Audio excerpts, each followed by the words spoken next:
Amom, adamat ti arapap ko nga agbalin nga may isang abogado.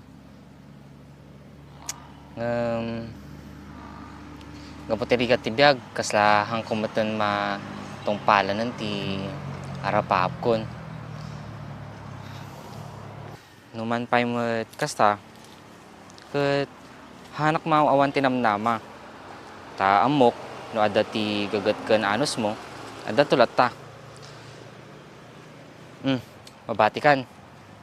Galak pa ti makan mo, amok nga mabising kan.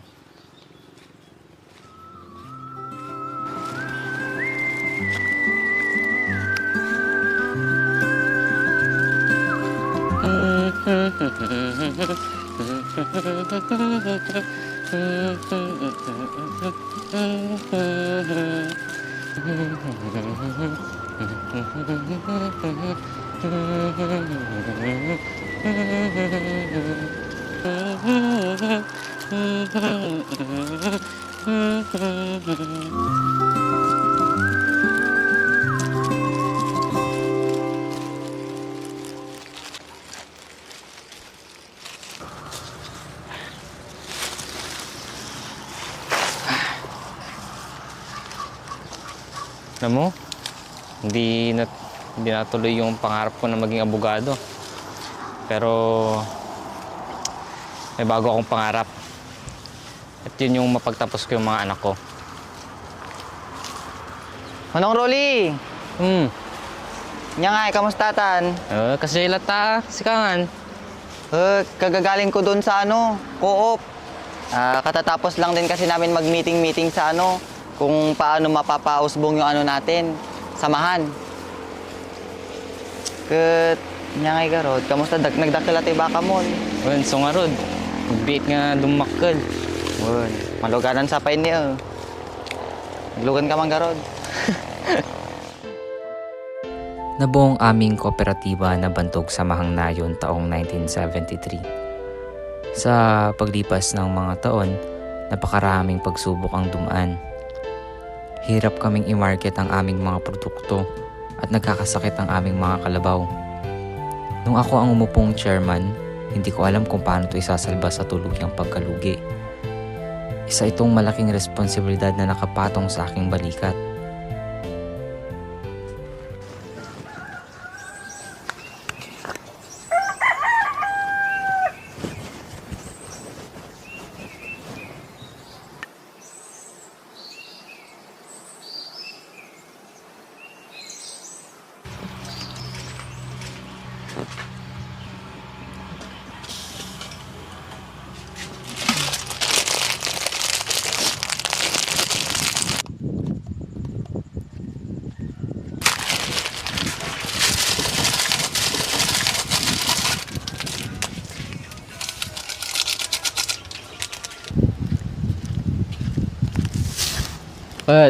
Ito yakon.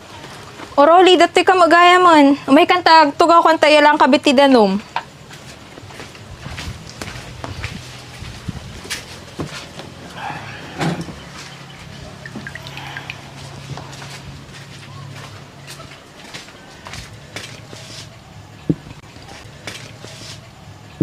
Oh, kamusta na ang kooperatiba?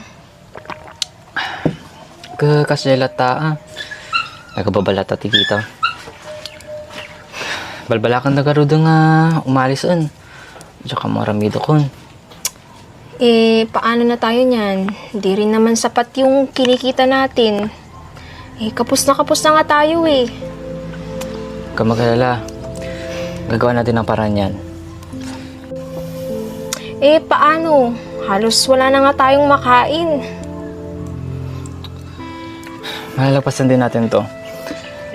May awang Diyos. Sa ngayon, kailangan lang natin magtiis. Malalagpasan din natin to. Alam mo naman na ikaw yung lakas ko. At yung mga anak natin. O siya, sige. Tayo luto.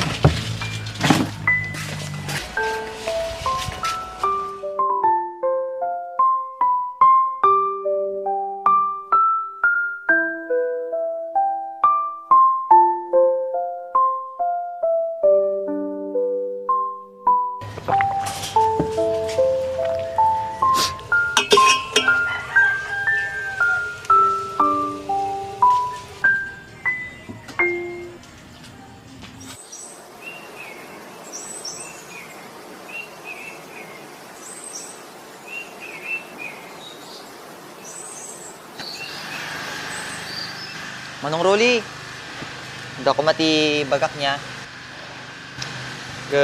Kaputa nakadadumot ti kakinkinumpitin siya tayo tatan.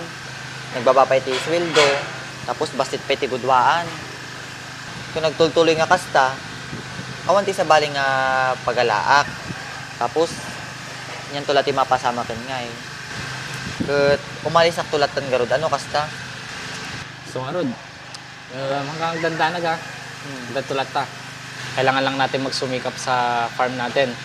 Tsaka para lumago ito, pati na rin sa samahan natin. Hanggang dandanag, tulat ta. Gananos tayo lang. Wen, no kasta garud manong, nagyaman na, ta daka ka na nga mangpapapig sa iti pakinatom ko niya. No kasta ke muna garudan manong, nagyaman na manan. Thank you. Sige nga Rod, yaman akmet. Wen.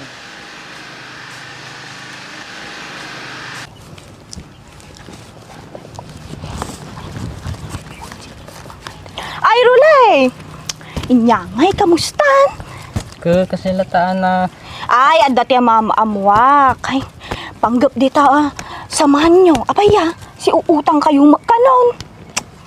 Kan, awan ti kakadwayo dita nga kooperatiban. Ay, kooperatiba pa'y ayaday tawin no. Palubog nga samahan. Ay, naku, Rule. Wala naman kayong makukuha dyan sa mga kalabaw-kalabaw na yan. Nasyak kanyayo, isardeng kon. tatta lang siguro atoy. Aglipas mo't lang. Ay, kamukan niya. Good luck dito samahan nyo nga ibagbagam.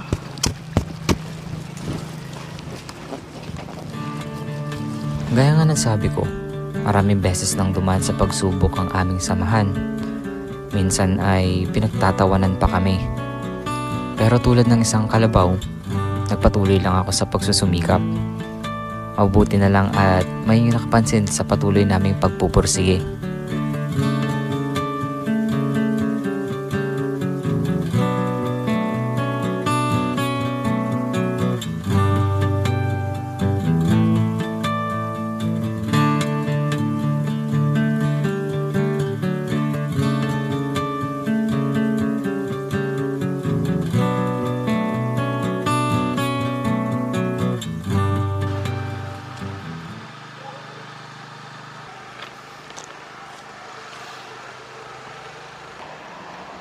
Sir, malaki na talaga ang pinagbago nitong farm nila Mang Rolly Lalo na't marami na silang nasalihan ng programa natin dito sa Department of Agrarian Reform. Isa itong dairy farm sa pinagmamalaki ng kooperatiba nila. Pati na rin yung dairy box. Marami na silang nabigyan ng hanap buhay. Nakatulong na sila sa mga charity at mga feeding program.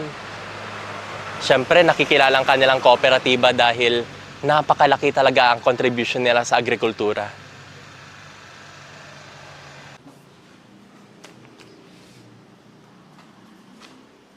Kamusta? Okay pa ba yung mga supply natin? Yes sir, okay na okay po. Medyo busy lang pero kayang-kaya naman po. Actually, thank you pala Sir Rolly sa tulong ha. Malaking bagay po. Sa gabay at suporta ng Department of Agrarian Reform at iba't ibang ahensya ng gobyerno, naging maayos ang aming kooperatiba at unti-unti na rin kami nakabangon. Dumami pa nga ang bilang ng aming samahan. Kung dati ay halos wala pa kami sa 20, ngayon meron na kaming 275 na miyembro. Sa mga pagsasanay at programang handog ng DAR, mas napabuti ang aming operasyon. Malaking bagay ang delivery van mula sa DAR.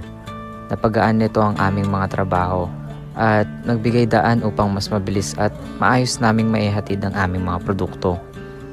Dahil dito, nakakapag-supply na rin kami ng mga pasteurized Carabao milk sa mga paaralan na siyang sumusuporta sa mga feeding programs para sa mga bata. Mula sa 25 na kalabaw, ngayon meron na kaming mahigit sa 500 na inaalagaan. Maraming natulungan at nabigyan ng trabaho.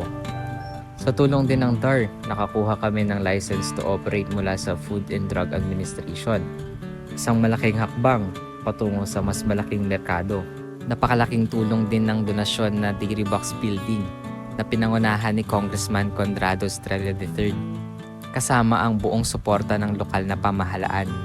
Dahil dito, mas lumawak pa ang oportunidad para sa aming kooperatiba. Nagsilbi rin ito bilang tulay ng pag-unlad para sa aming buong samahan.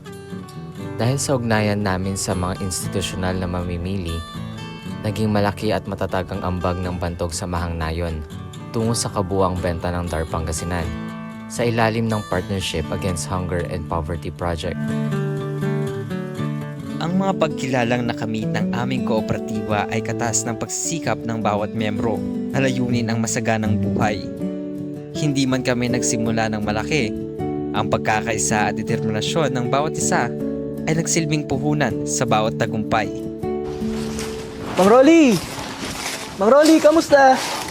Mang Rolly, gusto ko lang ipaalam. Isa kayo sa mga top performing na organisasyon na benepisyaryo ng DAR sa buong Pilipinas. Gusto ko lang kayong imbitahan sa aming event at bibigyan namin kayo ng parangal. Congratulations, Mang Rolly! Talaga ba? Naku, laking pasasalamat ko sa DAR dahil kung wala sila, wala kami ng mga to. Salamat ulit, sir, ha? Salamat ulit.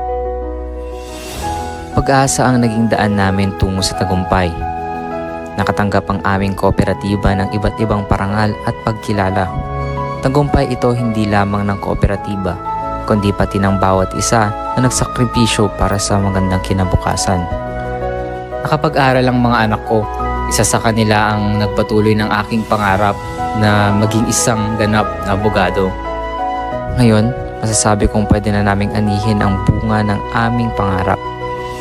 Maraming hamon ang dumating. Maraming pagsubok ang kailangan lampasan.